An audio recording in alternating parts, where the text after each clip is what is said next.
Well, welcome everyone to our second episode in 2025 for Brainstorms, the podcast that deals with our veterans, primarily from the global war and terror, but any veteran dealing with traumatic brain injury or post-traumatic stress disorder. And I got to tell you, I am so thankful, humbled, excited to be interviewing our next guest, a very quiet U.S. Army veteran who is doing some really great things here in the area that I was having my practice and kind of working for the last 50 years in the Marysville area.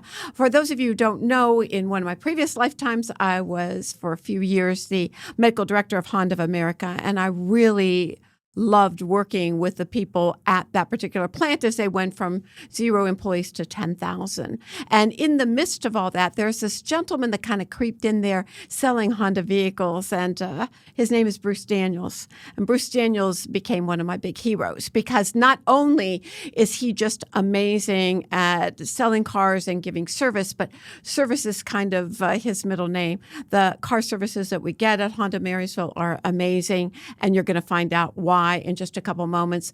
But he also is one of the most philanthropic, patriotic CEOs that I know of. And what we're hoping to do with this episode is to encourage other CEOs to do the same thing, because together they can all fix what's going on right here, which is the difficulties in getting from working in the military to coming to civilian world. It's a very different world. They need assistance with employment, education, healthcare. We've been saying it since we had our first podcast. And today we're going to function primarily in the employment area. Once again, we're coming to you from our beautiful Sycamore Studios in Plain City, Ohio. And I've got with me today, like I said, a gentleman that I greatly admire, not only for his service then, but his continued service now. And I'd like to introduce our audience to Mr. Dave Hartman. And welcome, and thank you for coming today. Well, thank you for having me. Yeah, so you've got a lot of things in your service area. If you ask me, okay, first of all, you served in the U.S. military, and I'm going to have you talk a little bit about that. But you're continuing to serve by helping other members who served get a future. And I'd love the audience to know just a little bit how you got your future and then how you're giving it back. So first of all, do you want to start with what your present title is or what your military title was? Well, my military title was just tank crewman. I was on an M1 and an M1A1 tank in the military. 2 weeks out of high school, went to basic training, Fort Knox, AIT, and then Fort Hood until the Gulf War started. Okay. Then we went over there. I was in an RDF unit, Rapid Deployment Force, so we had to get over there quickly. Went over there, sat in the desert maybe 6 months or so before. It's a long time. The desert sucks. I don't know if I'm allowed to say that, but it does. You're allowed to say anything you want. Then they had the air campaign, and then finally the ground war. But, for the most part, our technology was just so much better than theirs. Okay. And they were really willing to give up in a lot of ways. I mean, there was some firefights, but probably nothing compared to what a lot of people go through today. I gotcha. But on the same note, you come back, getting out. I came back into the U.S., and I think it was like 7 days later, I was a civilian. And that's difficult. Yeah. Because you go from being in the desert to you're a civilian, you're on your own, have at it. And plus the fact, let me go back just 1 second. So 2 weeks after you graduated from high school, when did you decide that you were going to join the military? When, how, why? Give us a little scoop. Why? My all the men in my family had served. I see. So it wasn't necessarily you're going to do this.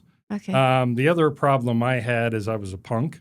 I don't want to say I'm a problem child because I'll embarrass my mother. Okay. But I had some issues. Okay. A lot of my friends were going in the military. Okay. I remember I signed in at age 17, and my I had to have a waiver. Yes. So I remember asking my parents, I said, hey, I'm thinking about going into the military, but I need this waiver signed.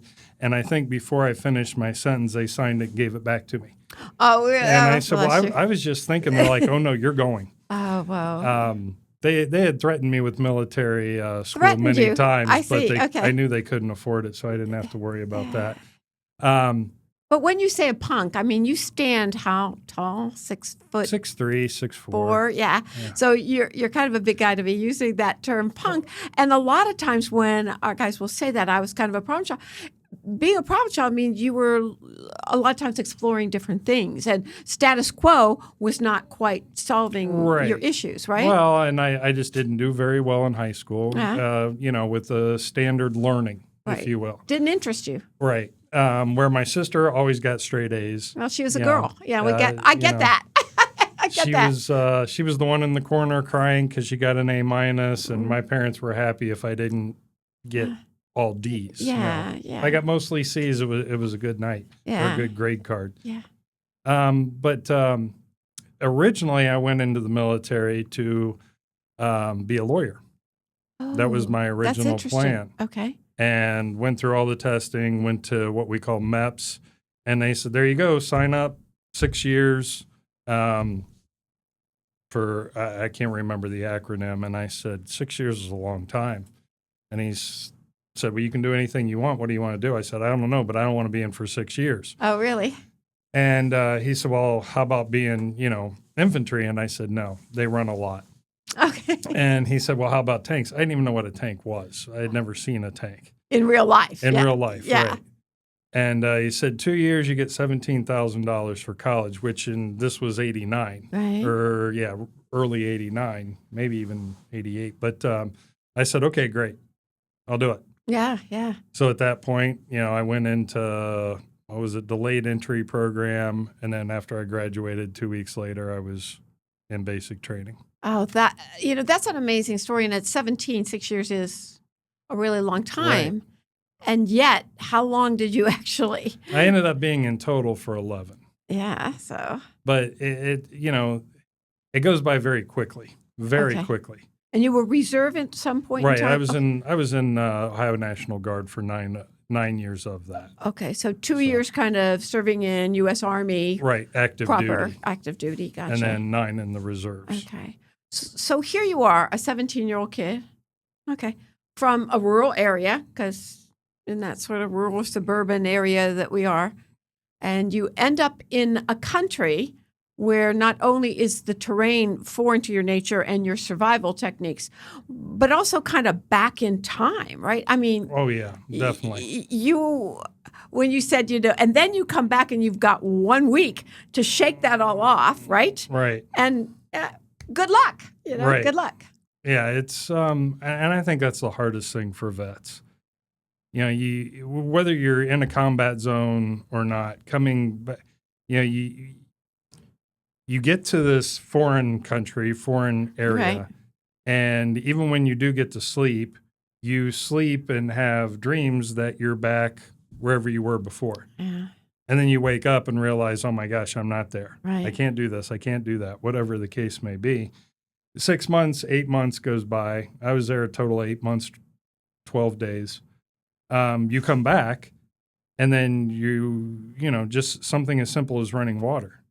You're like, oh wow, I can just go get a glass of water. This is easy. Yeah. And it sounds simple enough to the civilian world, but for 8 months you didn't have running water. You had to conserve water.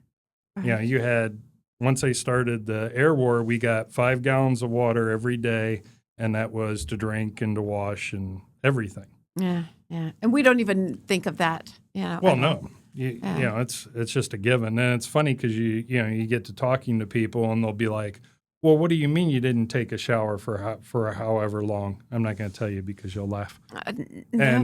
People will say, well, I'll just tell them I'm going to go take a shower. There's no showers in the desert. There's no water in the desert. Yeah, There's no way for, Yeah. So it's a culture shock. And like I said, coming back is very difficult because especially in the military, it's very regimented. You know where you're supposed to be almost every minute of every day. Mm.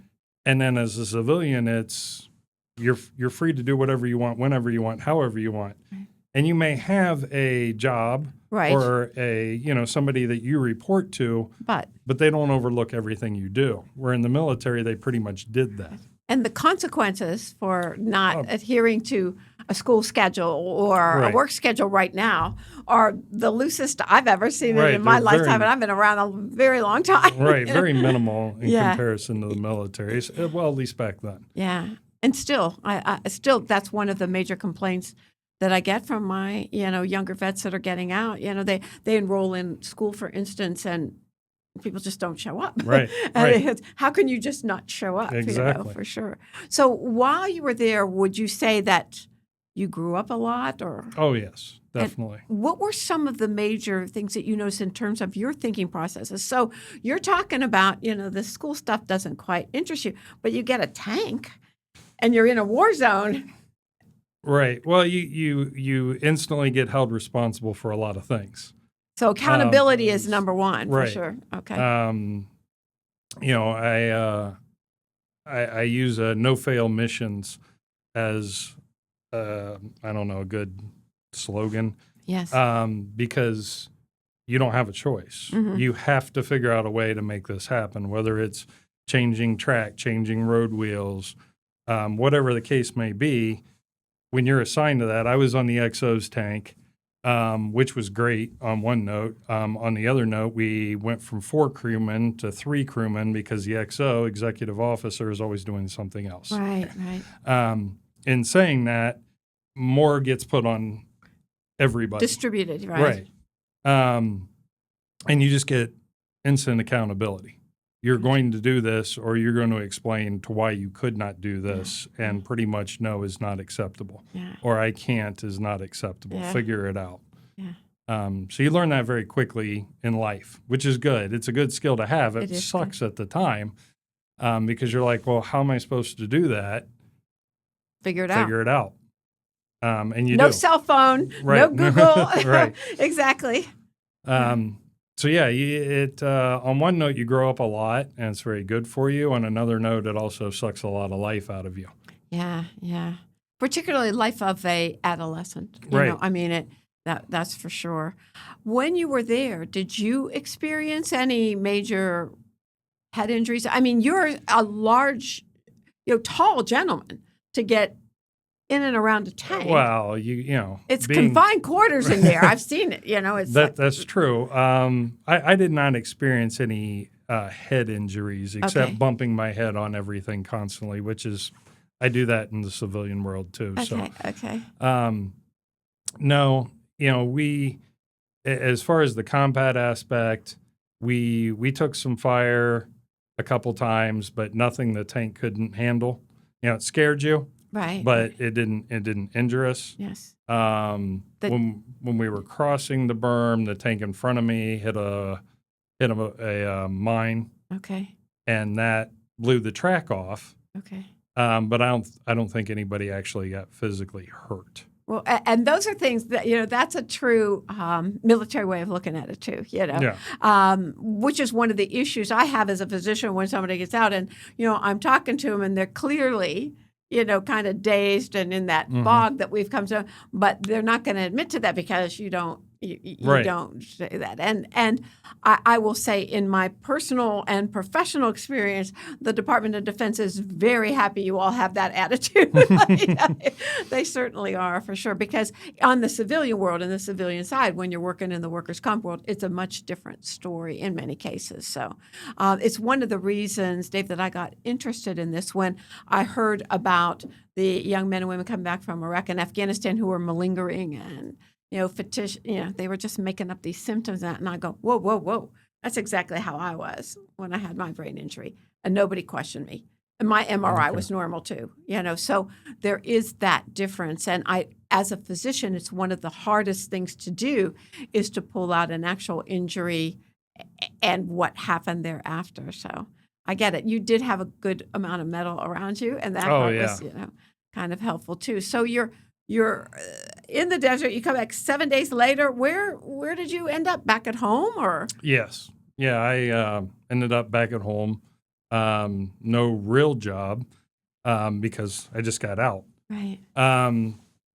So I think it was my mother or something told me to, there was an ad in the newspaper back then. Yes. For Sam's Club at the tire shop. Oh. Well, actually, it was just at Sam's Club. I met with the manager, and he said, "Okay, you're kind of rough around the edges. We're gonna put you with Kevin." Which Kevin, he should have been in the military because he acted like a drill sergeant. So it was common ground for you. Okay. Absolutely, okay. absolutely. Yeah, it was really good.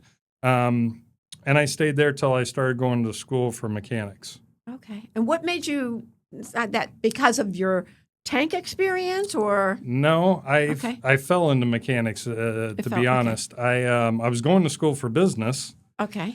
And met a mechanic that had gotten, had back problems and said, "I'm getting out of it, but you got to get out of a tire shop. You're never going to make any money there. I gotcha. Go to a dealership, you'll make real money." Okay. So I said, okay. So switched from business classes to more automotive classes because I also realized an office job at the time was not for me. I gotcha. Okay. And started at what it was Imke Honda in Dublin at the time. Yes, I got it. Yeah. And just went in, had the interview, and at the time the manager offered me $8.50 an hour, but I was making $9 an hour. Oh, Sam. And I said, well, I was looking for $9, and he said, yeah, the job pays $8.50. Oh, whoa. And I said, okay. Wow. He said, why would I pay you $9? And I said, well, I'll be honest with you. I don't really know that much about what I'm doing, but I'm taking classes. I said, and I'm really confident I could physically work just about anybody you've got. Oh, wow. Because when you spend 20 hours a day working yes. physically working, well, this is 8 or 10 hours. This is nothing, right? In air conditioning and or heat and exactly. And you can get running water. Yes, exactly. So he said, well, I'll think about it. And then 3 days later, he called me and said, well, you can come in and I'll give you $9, but don't tell anybody. I said, okay. That was good negotiation skills. And I think some of my vets tell me, too, that being in the military gives you a little bit more of that negotiation skills. It definitely gives you some confidence. Yeah, yeah. Because I guess that's it. Yeah. Pretty much anybody on the other side of that table, there's not a whole lot they can do to you that you haven't already endured.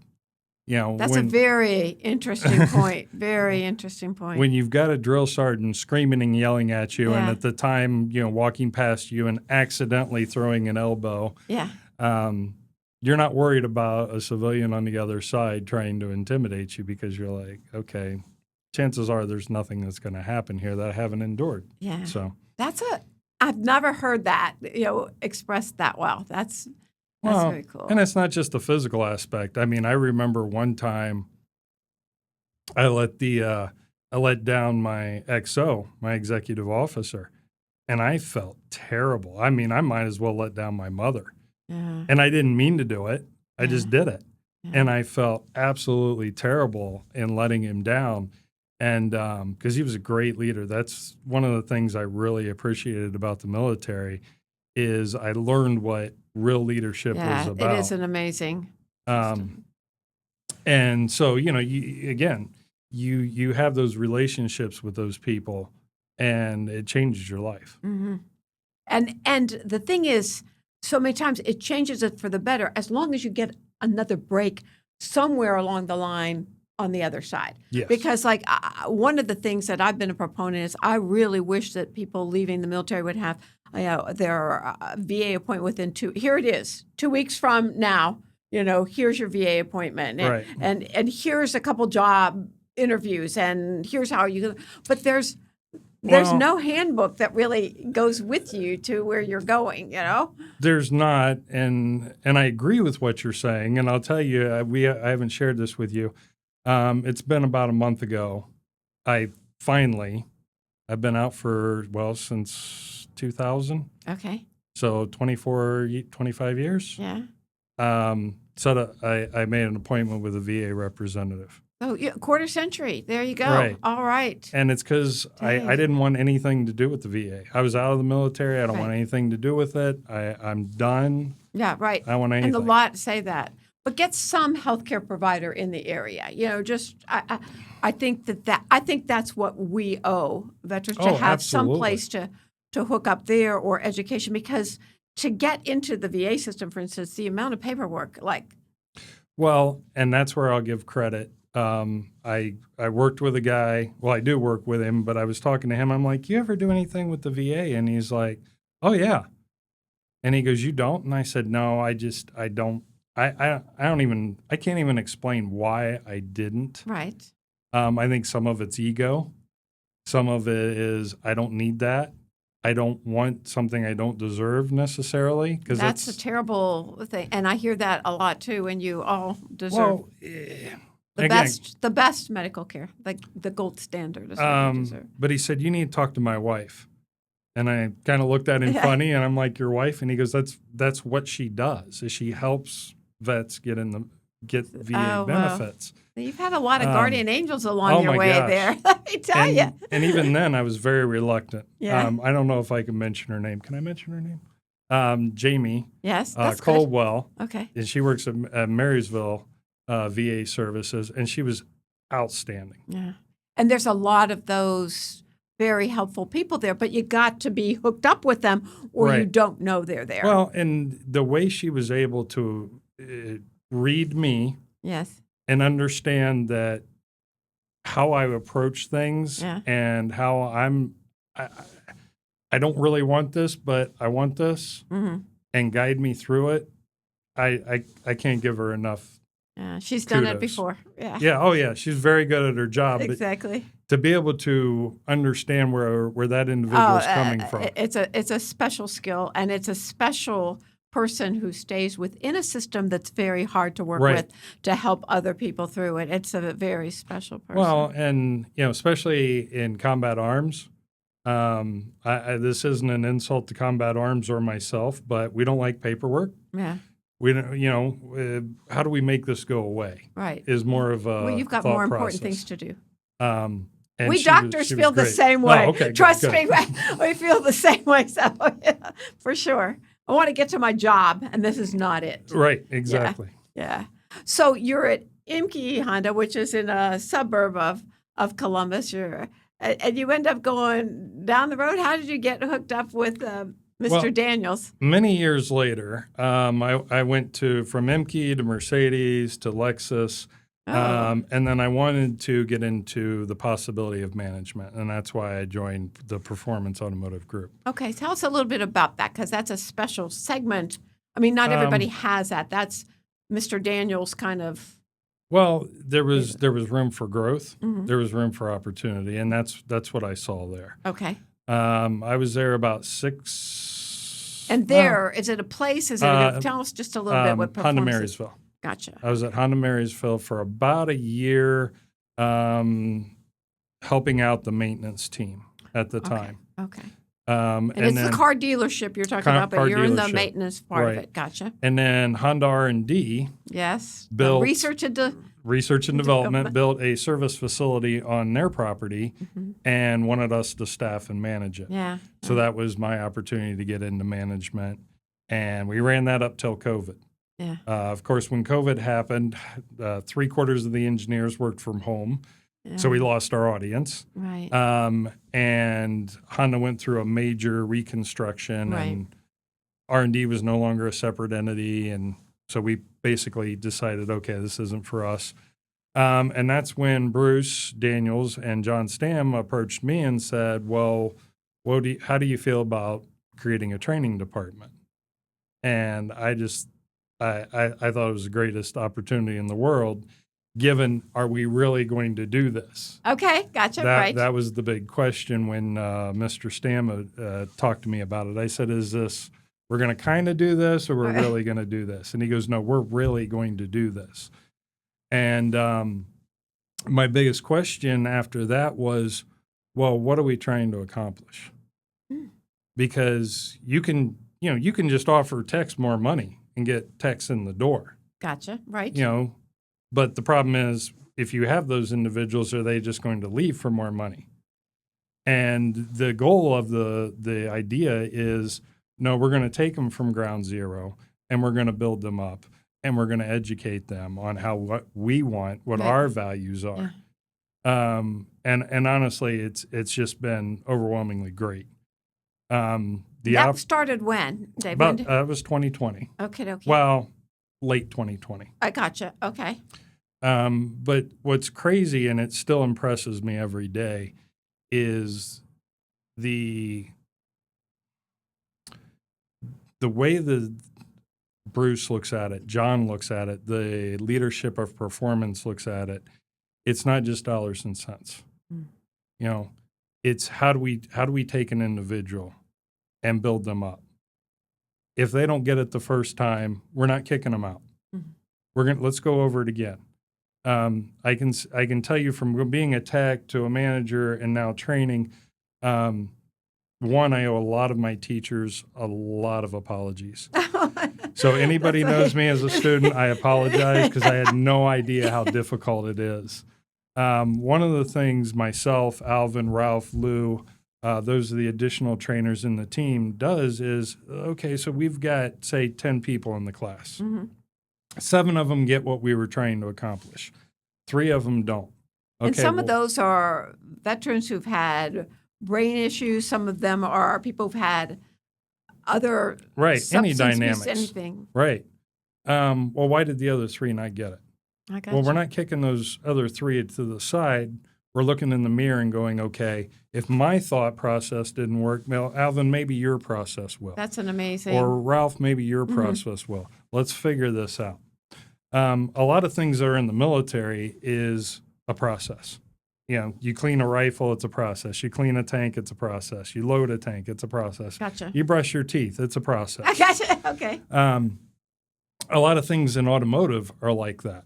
Mm-hmm. Yes, everything changes. On the same note, you go diagnostically this way. You fix a problem this way. You replace an air filter on this model this way. So it's a repetitive thing. Right. You know, I did terrible in high school. I did great in college. One of the things I learned was, how do I learn? Mm-hmm. You know, how am I going to get from here to there in what way? Mm-hmm. And that's one of the things the military really helped me with. That's really good to know. Back to your question. I'm sorry I'm rambling. No, you're giving a lot of great information to our audience and vets and their families who are out there saying, how do I got that same thing. You know, that's how I feel too. So no, thanks. Go ahead. Well, and I think that's one of the keys is, one, not everybody's going to be a tech. Okay. And not everybody's going to be a tech at a dealership. Right. The beauty of it is, yes, that's what we want. On the same note, we've got, say, 100 students right now from high schools. Okay. Even if every single one of them were the best A-techs, we see these are the golden children. Yeah. We can't hire them all. Right. But we want to help them. We want to place them. We want to give them a path. Yeah. And that's the beauty of the leadership, because they're not looking at, well, what do we get out of this? Exactly. You know, they're looking at it as, what if we take 100 of those people and we get 2, but we change the lives of 98? Yeah. I mean, but that is, I mean, you're in that process. That to me, as a physician on the outside trying to get people into employment, that's not the norm. That's why I consider you all the gold standard. And I've told Mr. Daniels that many times. I've told you that. Mm-hmm. I mean, and that's where I get my cars, and that's where I get them serviced. Because I said to Mr. Daniel the first time, I thought it was Sean Caldwell, who is, you know, the person who takes care of my cars, and I'm saying his name, you know. I said, he goes through the car like I go through a patient. You know, it's, you know, head, ears, eyes, nose, throat, and then down. I mean, it's just absolutely amazing. What I'm used to, and if I just want to share this with you and share this with the audience, what I'm used to is a company that wants to hire a veteran, not employ a veteran. Mm-hmm. Okay. So they want to hire. If they keep them around for 3 months or 6 months, the government gives them X amount of dollars. No, I didn't know that. Oh, yeah. And so we have actually a well-known company in the United States who every year Congress signs them a beautiful note for hiring veterans. What they don't realize is the amount of those veterans who last a year is fewer than 15%. Right. Fewer than 15%. And so when I went to Mr. Daniels, and I don't know if you ever worked with Tim Garrett or not, but he was the vice president of Human Resources when I was working with Honda of America. And, you know, he said, you know, the difference between hiring and employing two totally Right. different verbs, and what you do is employ with the idea of a future, and that makes all the difference. Well, and I think that, depending on who the individual is, it comes with a risk. Right. Okay. Right. And, I can give you a couple different stories if you want me to. I don't know how much time we have, but I know one individual from the military. He had been there maybe a year and a half, and started having problems with PTSD. Mm-hmm. And what we didn't do was kick him to the curb. Which is what would have happened. Trust me, in other circumstances that would have happened, and he would have been homeless on the streets, incarcerated, Exactly. or dead by suicide. And Right. those are the consequences for that. And Bruce understands them. You understand them. We need the civilian world to understand that. And it's like, later first of all, when you get out, let me back up. When you get Sure. out, you have no real understanding of what you've done in the past. I had no understanding what I had just been through in the past 2 years. It wasn't until maybe 10 years later Yeah. that you go, Whoa. yeah, whoa, wait a second. And the time you do get out, your whole goal, and my goal still to this day, is somewhat to be normal, to blend in. I don't have any military tattoos or anything that cries, hey, I was in the military. Mhm. Why? Because I really don't necessarily want people to know that. Yeah. Because then it comes down to discussions. Well, what did you do? Where did you go? What?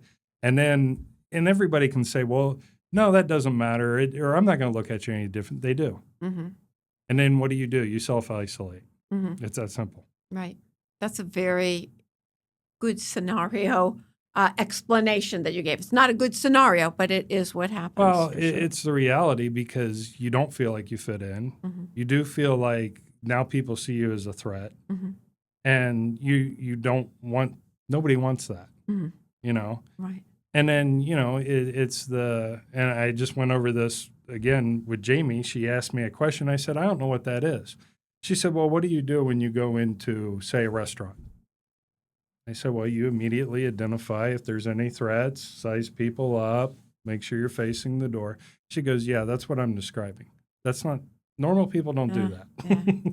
I said, I think all military people do that, so it's normal. Yeah, exactly. And what we need to do, and that's why you're helping so much here, is for the people who are listening to this who don't have experience with that to understand that. I mean, I went through, just not to trade stories, but because I've been working in this space, because I've been blessed to be working in the veteran space since 2008.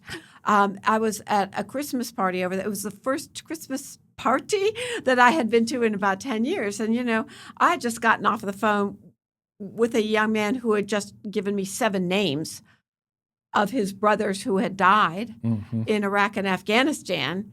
And I told him I'd be back with him shortly. I would be.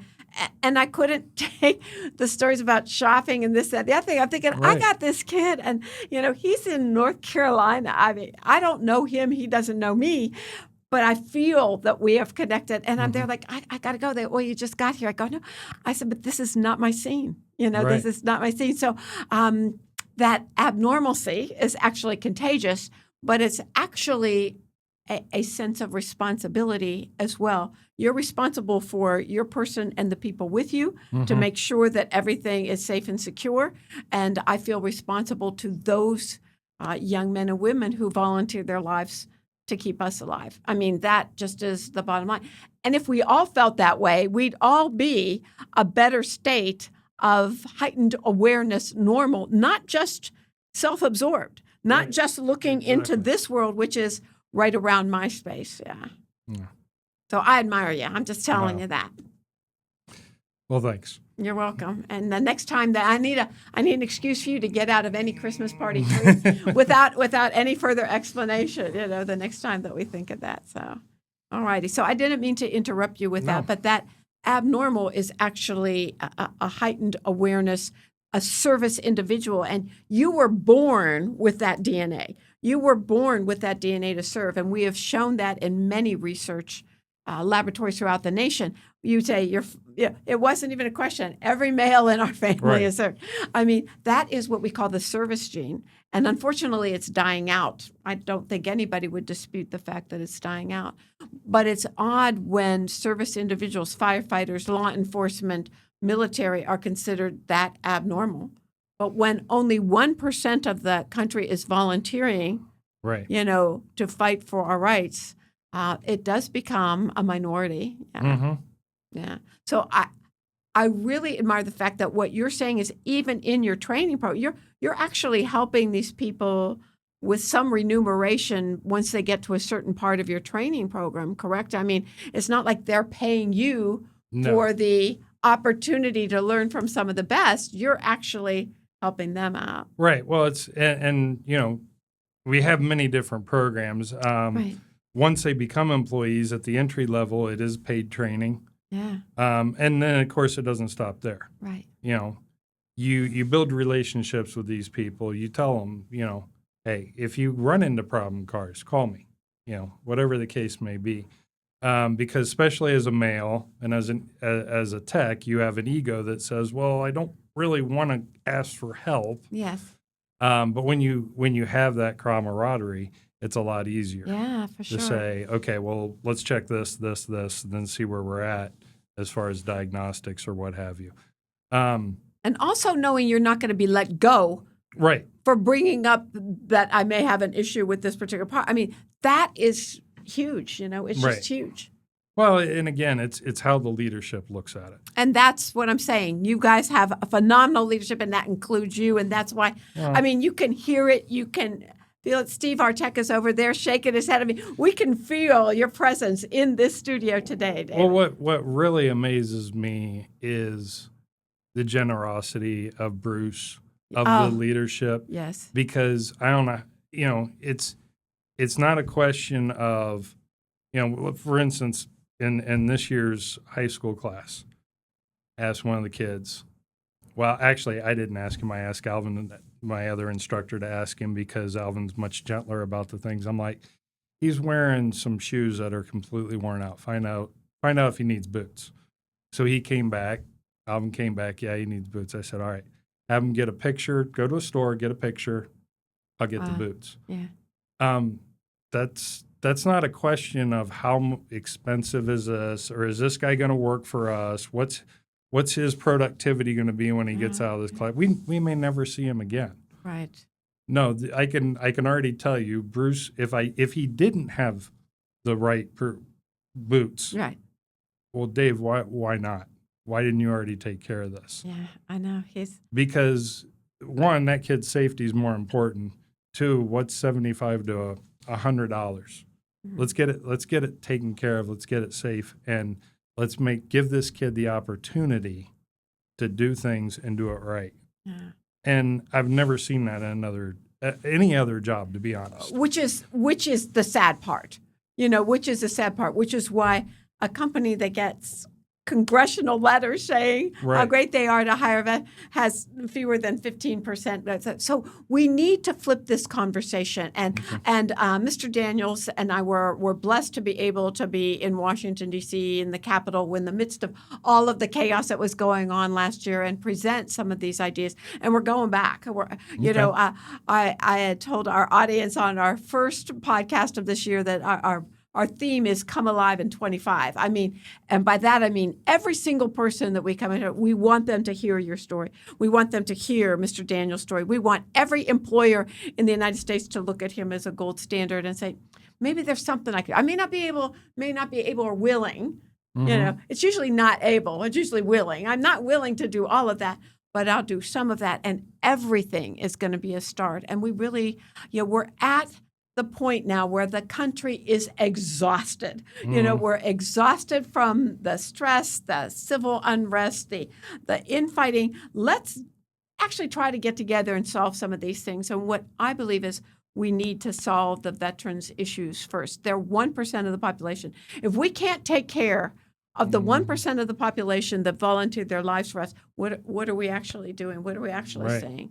So you're really helping with that right now. Well, I don't know how much of a help I am, but I'm I'm trying. No, it's a huge help, and there's plenty of vets and soon to be military or vets from the people you're seeing in the high school group as well, Right. who are going to come back and say, okay, well, I've done this now. Now, what do you think? I know that in my years at Honda was very good at hiring people who had been in the military. And one day, I was looking in the, where I wasn't supposed to be looking, which, you're sitting there, you're waiting for a meeting, you're looking at all these people hired in maintenance, and a submariner or U.S. Navy submariner. Okay, wait a minute, guys, time out. Tell me why. I'm just curious. A couple submariners here, and your department's not that huge, and I've never met a submariner. So can you tell me a little bit? This is before I got involved with the military. And I said, well, think about it, Doc. They're on a submarine. Something goes wrong. We got nuclear subs. Right. It's got to be fixed. And it's got to be fixed now. And it's got to be fixed now with the materials that are available only. Exactly. And they said, what better person to put on that? And I'm thinking, wow, that is how we need to view the American veteran. And as a matter of fact, the book that we're writing, and Bruce and you have both contributed to that book for our Forbes Foundation. We've changed the whole thing. We started off when we were talking to you, Lester, as veterans from a point. We're now talking about guarding our guardians. Okay. You are our guardians. And not only are you our guardians, what I've come to know in all my years is that you're the guardians of the world. And the United States military is the guardians of the world. So we're changing. I am definitely making it my mission to change the way that we view that term veterans, because it's used here, there, and everywhere, and some of it's good and some of it's not. But let's call them what they are. They're guarding our sense of life, our Absolutely. rights. So you're really going to help with that. And we want this podcast to be kind of like a way for those of you who don't want to read through the book, listen to the podcast and get the gist. But one of the most telling things that happened to me in all of this space, and I'm so sorry if I'm saying this to you again, but I was in one of my journeys to the West Coast, where we also have a Resurrecting Lives Foundation office. I was getting on that little bus that takes you, from the airport to the hotel. And this gentleman in a very, very thick Australian accent, I call it the, Crocodile Dundee accent, says to me, "What's wrong with you, Yanks?" Because I was wearing my Resurrecting Lives edition. We have our logo of the butterfly and the military members within the butterfly. And I said, "Pardon me?" And he goes, "What's with you Yanks? In Australia, when I left the military, I was given a gold card." And he whips it out. And he said, "Do you know what this gold card gives me and every member of our military?" And I said, "I have no idea." He says it gives us a right to any health care we ever need for the rest of our lives. It gives us a right to whatever college or university we want to attend to get our undergraduate degree. Wow. And it also gives us the first interviews at any job we may be seeking. That's incredible. And that's what we're going for in our book, Guarding Our Guardians. We're going, because I said, if Australia can do that, we need the United States of America to do that as well. And it would make things so much more simple. Then there wouldn't be somebody like you who's gone a quarter of a century before even going in to see about their health care benefits. Well, and, I'm not trying to be mean to civilians, but, when you're in the military, you have a better understanding of the word served. Again, it may be 10 years later that you realize it, but you realize it. Yeah. Most civilians, they can't grasp it. No. And then when you tell them, they look at you like you're insane. Because you are different then. You are that 1% of the population. Right. And, I remember I was at a business, and the gentleman in front of me asked for a military discount. And he was clearly in the military. I mean, he was had the shape, the whole bit.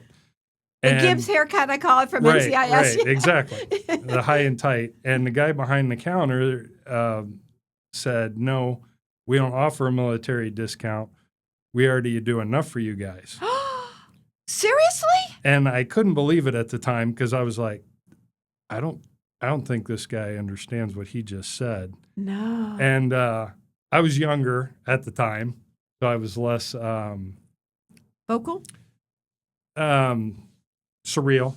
Okay. So the guy that was in the military he didn't say anything. I got in front of him. I said, wait a second. I said, what did you just say? And he said, well, we do things for the military. I said, you can't possibly fathom or understand. I said, the reason you're here is because of what he's doing. Yeah.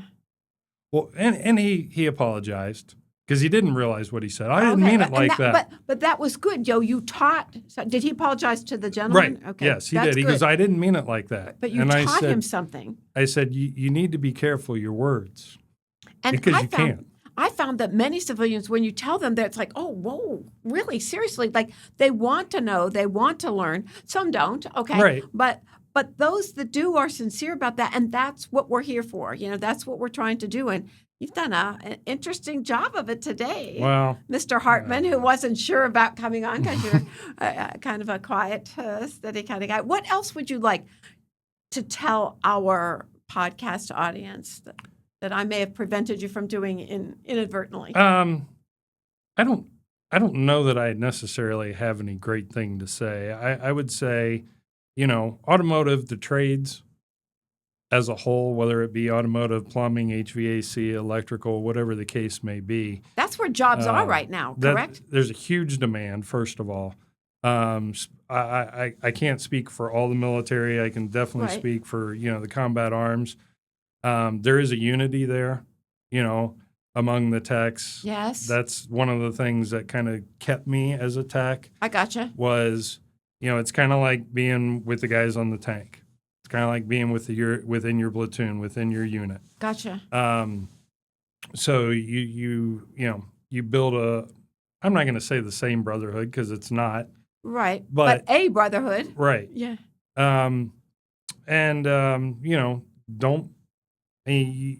You've got to decide where you want to be, and that's the hardest thing, and take steps towards it, whatever that may be. And that's very difficult, especially just getting out, because you don't know where you fit in. Right. But there are, people like yourself, people like Jamie at the VA that can walk you through stuff and help you. I think I would have been probably a lot better off in a lot of ways in life if I talked to people, professionals earlier on. Mm-hmm. Whatever that means, I don't know. Right. And there are some professionals that you may not have been, because there's some professionals who I've dealt with, not my colleagues necessarily in physical medicine and rehab, because we're kind of a different specialty that takes a look at what you have going for you and go with it, But there are some specialties that are highly medicated. Right. And so many of our young guys, they have a brain that's now been damaged, and you medicate it to the sense that it has no sense whatsoever. So, we've got to do a better job at taking what we have, which is, what your experience was and what you want to do with it, and listening to you. That's what I said. When you said at the beginning, am I allowed to say this? And I remember being at one of the first presentations I were and had one of my first vets ever get up there, and every third word was the F word. Every third word he was talking about experiences that he'd had actually at the VA was what he was talking about. And suddenly this VA person stood up and says, Dr. Gordon, are you going to control him? That's exactly what she said. Mm-hmm. And I said, I don't know. I didn't offer my life so that somebody could say whatever they wanted. And until I do that, I'm not going to stop him. And the whole he's kind of, and then he turned, he goes, I'm sorry, what the F do you expect me to say? It was really true. But I think that there is this learning process that you are really helping with here, with the young high school students that you're seeing, with the veterans that are coming back, with being on this podcast, with Bruce going down to DC. Mm-hmm. We are on a mission, and the mission is education of what it means to grant someone a future. And that's right. Well, and give them the opportunity. Right. Direct words from Bruce. We're not here to just give something away. Right. But we're there to uplift them. Yes. And most vets, at least in my opinion, the guys I served with, they don't want anything for free anyway. Exactly. I don't want, and it's what kept me away from the VA for so long. I don't want anything. Mm. I don't deserve anything. But I disagree with that, but I won't with you, because we don't have enough time in this podcast to debate that. But the truth is that, we do owe you at least a chance for a future. Right. And that's very important. And that's where businesses can step up. Yeah. And that's just give them the opportunity. Gotcha. That's the biggest thing. And you do, and we thank you for that. And yesterday, I texted your boss. I texted Bruce Daniels. I said, this year we've decided on our podcast that we want to end every podcast with a quote. And I asked him for one of his quotes. And you see those little dots here, and then they played off, and he's thinking about it. Well, he said, I'll get back to you. He did not. So I thought that maybe you could give. In your best paraphrase. Well, as long as I don't steal it from Bruce. You won't. Okay. This is a Bruce Daniels invented spirit of the phrase quote that we're given here. So one of the things that Bruce Daniels says, and then John Stam, who helped develop the program, says is, we're a car dealership. We sell and service cars, but it's not who we are. The goal of the program is to develop good people in a world that desperately needs good people. To me, even when I say it, it hits home. It does, doesn't it? Yeah. Because we have to make money. I mean, that's why we all go to work. That's how the world keeps turning. Yeah. That's why we're able to give these opportunities. Yeah. But it's who we are and again, it comes so clear to me when I go to John and Bruce and I say, hey, I want to do this for this individual. Mm-hmm. Or, it's even gotten to the point with John, he goes, Dave, you don't need to ask me that. Just do it. Just do it. Send in the expense report. We'll figure it out. Yeah, that's amazing. It is. And it is so cool because, again, to work for leadership that thinks that way, yes. You need to take care of what you can take care of. Yeah. Money will come. Don't worry about the money. It's a different mentality of business. And it's one that's successful. It sure is. It's one that's successful. Yeah, it shows you where their heart is. Exactly. Is what it comes down to. So since Bruce didn't get back to me, I'm going to, kind of paraphrase one of his quotes as well. And I think it speaks to our mission always, but specifically in 2025. For anybody out there who's listening is wondering, what am I going to do for employment? That we will have links on our website, resurrectinglives.org, to help you get there. We'll have some articles about how important the trades are because they really are. They're good money makers as well, and something that every day you have that sense of accomplishment of what you've done for this family or for that household. So I think that's really good. So Mr. Daniels, if you've ever seen his commercials, does a lot of his own Honda commercials, and he talks about Honda Marysville. It's a dealership that's just on the outskirts of the big city, and he always says, come to Honda Marysville. We're closer than you think. So to every veteran or every veteran's family member who's listening to this or watching this and you have issues that you can't seem to solve, please go to our website, go to the websites of the service organizations, AMVETS, American Legion. Get in touch with us because help is closer than you think, and we want to help direct you to it. Thank you all for listening today. We really do appreciate you. Take care. Thanks so much, Dave. Thank you. If you are thinking about harming yourself or attempting suicide, tell someone who can help right away. Call 911 for emergency services. Go to the nearest hospital emergency room. Call or text 988 to connect with the 988 Suicide and Crisis Lifeline. This podcast is made possible thanks to a grant from the Overwatch Alliance, and it's produced by the Resurrecting Lives Foundation at the Sycamore Studio. Music is written, performed, and graciously provided by Tim Beckley. Remember, when you work toward brain injury recovery, it is best to journey with a friend and keep your gait steady and your spirit strong. Finally, always seek shelter from your storms.